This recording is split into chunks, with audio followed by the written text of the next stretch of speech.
सरकार को आज हम लोग झेल रहे हैं, जॉर्ज फर्नांडिस ने भी झेला। उन्हीं के गर्व से ये सरकार पैदा हुई थी कि दलाल, चोर, उचक्के, बेईमानों से वो घिर गए हैं। ऐसे चोरों से जो उनको कभी फाइल जलाना पड़ेगा, हमारे जैसे साथी रहते तो कभी फाइल नहीं जलाना पड़ता। फर्स्ट एफआईआर जो हुआ फाइल जलाने का, उसका नतीजा नहीं निकला। दोबारे फिर फाइल जला, उसका नतीजा नहीं निकला। अब तीसरा बार 2 एफआईआर का नतीजा नहीं निकला, तीसरा बार खुद देखने गए हैं।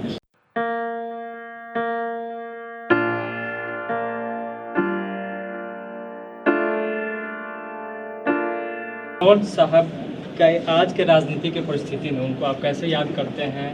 क्या ज़रूरत है ऐसे विचारधारा की आज के राजनीति में? देखिए, जॉर्ज फर्नांडिस हों, रामविलास पासवान हों, मधुलमिये हों, कर्पूरी ठाकुर हों, डॉक्टर लोहिया हों, महात्मा फुले हों, ये लोग तब तक इनकी प्रासंगिकता है जब तक इस देश में गैर बराबरी रहे।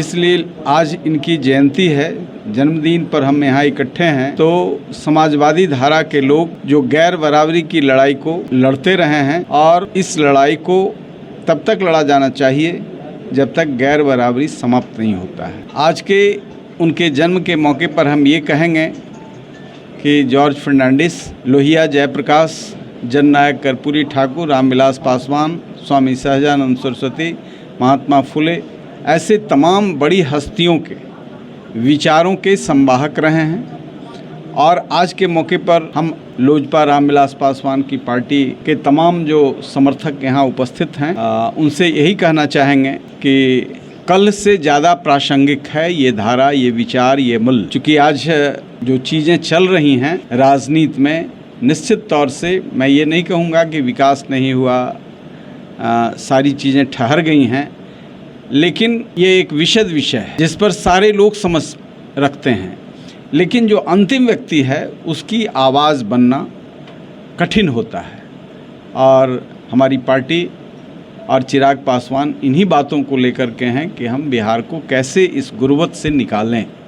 इसी बात के लिए उन्होंने विद्रोह भी किया धारा के साथ, और उनकी प्रासंगिकता आज इसीलिए है कि ये जमात ये चाहता है कि जो गैर बराबरी की लड़ाई हमारे पुरखों ने शुरू किया था वो कहीं न कहीं ठहर गया है। आज ये लगभग 90% आबादी ऐसी है जो जद्दोजहद कर रही है, और 90% में 30% ऐसी आबादी है जो जद्दोजहद करने लायक भी नहीं है, जिसको न स्वास्थ्य की सुविधा है, न शिक्षा की सुविधा है, न रोटी न मकान की सुविधा है।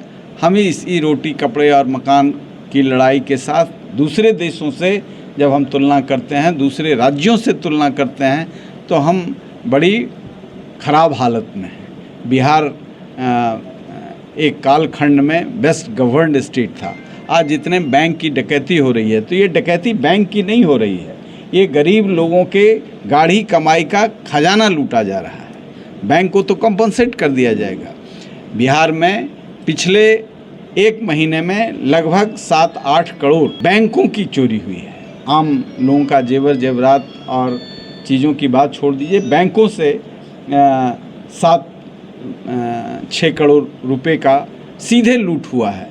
तो अपरोक्ष रूप से जो लूट हो रहा है वो एक अलग बात है। तो प्रासंगिकता का जहाँ तक सवाल समझते हैं, इनकी अहमियत का सवाल समझते हैं, यह आज और भी गंभीर होकर के, भले फिजिकल वो नहीं है हमारे सामने, लेकिन उनकी धारा, उनके विचार, उनके मूल्य हमारे सामने हैं, और उसको लेकर के हम लोग उनके जयंती समारोह में यहाँ आज संभवतः उनका 92 जयंती समारोह है। तो आज रहते तो 92 वर्ष के होते। उनको इतनी प्रताड़ना हुई जिस सरकार को आज हम लोग झेल रहे हैं, जॉर्ज फर्नांडिस ने भी झेला। उन्हीं के गर्व से ये सरकार पैदा हुई थी, और जॉर्ज फर्नांडिस ने भी इस सरकार को झेला। लेकिन हमें उम्मीद है चिराग का कि चिराग बिहार को अंधकार से बाहर निकालेंगे, और हम तमाम लोग उनके साथ इन्हीं पुरखों के मूल्यों को लेकर के, विचारों को लेकर के साथ खड़े हैं, पूरी मजबूती के साथ खड़े हैं कि कल एक सवेरा होगा और प्रकाश होगा, जिसमें जो 30% जद्दोजहद करने लायक यहाँ का 130 करोड़ हम कहते हैं, तो 30% ऐसी आबादी है। और बिहार की तो और बदतर स्थिति है।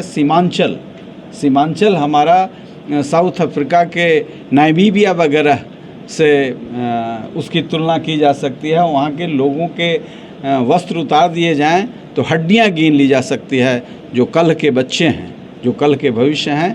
तो पूरा सीमांचल अकेले जो औसत आय है, चाहे वह सहरसा हो, सुपौल हो, किशनगंज हो, अररिया हो, खगड़िया हो, ये दरभंगा हो, मधुबनी हो, ये जो इलाका है नेपाल की तराई में के नीचे जो इलाका है, ये इलाका घोर उपेक्षा का शिकार है। और उनका पर कैपिटा इनकम बिहार के शेष हिस्सों से बहुत कम है, जो कि जीवन जीने लायक नहीं है। तो जॉर्ज फर्नांडिस, मधुलमिये, रामविलास पासवान की अहमियत है। उसी इलाके से स्वर्गीय रामविलास पासवान, जो हमारे पार्टी के मूल्यों के, विचारों के, उनके संघर्ष के इतिहास से जुड़ा हुआ है और वो इलाका को कभी आवाज़ देने का काम किया। तो आज भी हमारे टारगेट में जो सीमांचल का इलाका है, जो नेपाल के नीचे का इलाका है, जो सरकारी एजेंसी लूट करके मोटा हो गया। आज तो देख रहे हैं जो लोग सरकार से अच्छा रफ्त नहीं रखते, उनके घर पर रेड होता है, और रेड होता है तो अच्छा माल भी बरामद हो रहा है। लेकिन इनके संरक्षण में जो माल कमाई हो रहा है, उसकी क्या स्थिति होगी? आप समझ रहे हैं, 3 बार आग लगाया गया, 3 बार। फर्स्ट बार के FIR का क्या हुआ? 3 बार। हम उस पर प्रेस करेंगे बाद में, आज मौका दूसरे पक्ष में है। अगला सवाल था कि आपने भी इसका जिक्र किया कि जो इनके साथ रहे, जो इनसे सीखे और इनके नाम पर राजनीति कर रहे हैं, कहीं ना कहीं वही लोग इस विचारधारा का दोहन भी कर रहे हैं। तो इस पर क्या कहेंगे? इसीलिए कह रहे हैं कि जॉर्ज की प्रासंगिकता है, रामविलास पासवान की प्रासंगिकता है, और तमाम जो शिखर पुरुषों ने गरीबों की लड़ाई लड़ी है, उनकी प्रासंगिकता है। चूँकि आज गरीबी बढ़ी है और वो लोग धोखा दिए हैं जॉर्ज के जो संघर्ष के साथी थे, जिन पर जॉर्ज ने बहुत भरोसा किया। वही लोग, अरुण कुमार पर भरोसा था, लेकिन सत्ता का भरोसा नीतीश कुमार पर था। तो नीतीश कुमार ने जो सरकार दिया है, वह फाइलों में आग लगवा रहा है। ये तीसरी बार आग लगवाए, और तीसरी बार आग लगवा करके वहाँ देखने गए। ये पहली बार ऐसी घटना हुई है, कोई अगलगी में वो पहली बार कहीं गए हैं। तो तीसरी बार आग लगा करके वहाँ आश्वस्त हुए कि ये इस बार जला है पूरा कि नहीं। हमारे पाप का जो फाइल है, चूँकि देश में फाइलिंग हो गया है, तो फाइलिंग वहाँ नहीं हुआ, उन विभागों में नहीं हुआ है जहाँ ये लूटपाट हुआ था। ग्रामीण विकास में नहीं हुआ, PhD में नहीं हुआ, जल जीवन हरियाली, ये सब हरियाली फाइल में पड़ा हुआ था। और इस पर केंद्र सरकार का हजारों करोड़ रुपया लूटा गया है कागज़ पर, जिसकी फाइल तीसरी बार जलाई गई है। इस बार शायद मुख्यमंत्री जी आश्वस्त हो गए कि बढ़िया से सब पाप का फाइल जल गया है। तो प्रासंगिकता है। ऐसे लोग जो किसी भी परिस्थिति में किसी से टकराने में कभी कोई, तो हमारे साथियों को इससे बल मिलेगा। और आज इनके 92वें जन्मदिन पर हम लोग यहाँ इकट्ठा हुए हैं, और इनसे प्रेरणा लेकर के इस संघर्ष को आगे जारी रखें। एक आखिरी सवाल सर, बिहार में जो परिस्थितियाँ अभी उत्पन्न हुई है, हर रोज़ कहीं ना कहीं हर जिले में हत्याएं हो रही है, इस पे क्या कहना? भाई, यदि संरक्षण सरकार का हो ऐसे हत्यारों का, मैं 10 वर्ष से कर रहा हूँ, मैं नीतीश कुमार के साथ काम करने वाला लोग था।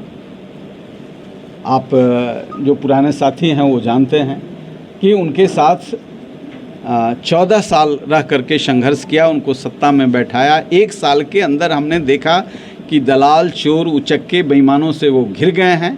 ऐसे चोरों से जो उनको कभी फाइल जलाना पड़ेगा, हमारे जैसे साथी रहते तो कभी फाइल नहीं जलाना पड़ता। आज जा कर के देखना पड़ता है। फर्स्ट FIR जो हुआ फाइल जलाने का, उसका नतीजा नहीं निकला। दोबारे फिर फाइल जला, उसका नतीजा नहीं निकला। अब तीसरा बार 2 FIR का नतीजा नहीं निकला, तीसरा बार खुद देखने गए हैं। तो मैं मानता हूं कि सरकार की संलिप्तता है ऐसे भ्रष्टाचार में जो केंद्र के पैसों को पी गया है। उसे विकास का कोई काम नहीं हुआ है, कागज़ पर हुआ है।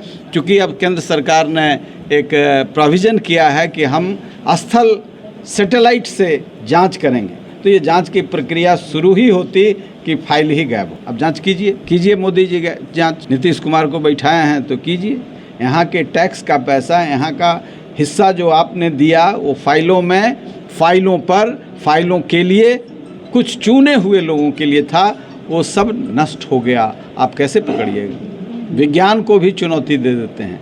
इसलिए यह समारोह जो हम लोग महापुरुषों का मनाते हैं, जिन्होंने राष्ट्र निर्माण में, राज्य निर्माण में और सामाजिक कारणों से जो जमात पीछे पड़ गया है उसको आगे लाने में बड़ी भूमिका रही है। इन ताकतों को हम कैसे आगे बढ़ाएं, इसके लिए ज़रूर हमें शक्ति, ऊर्जा यहाँ से मिलती है और इस ऊर्जा को आगे ले जाएं।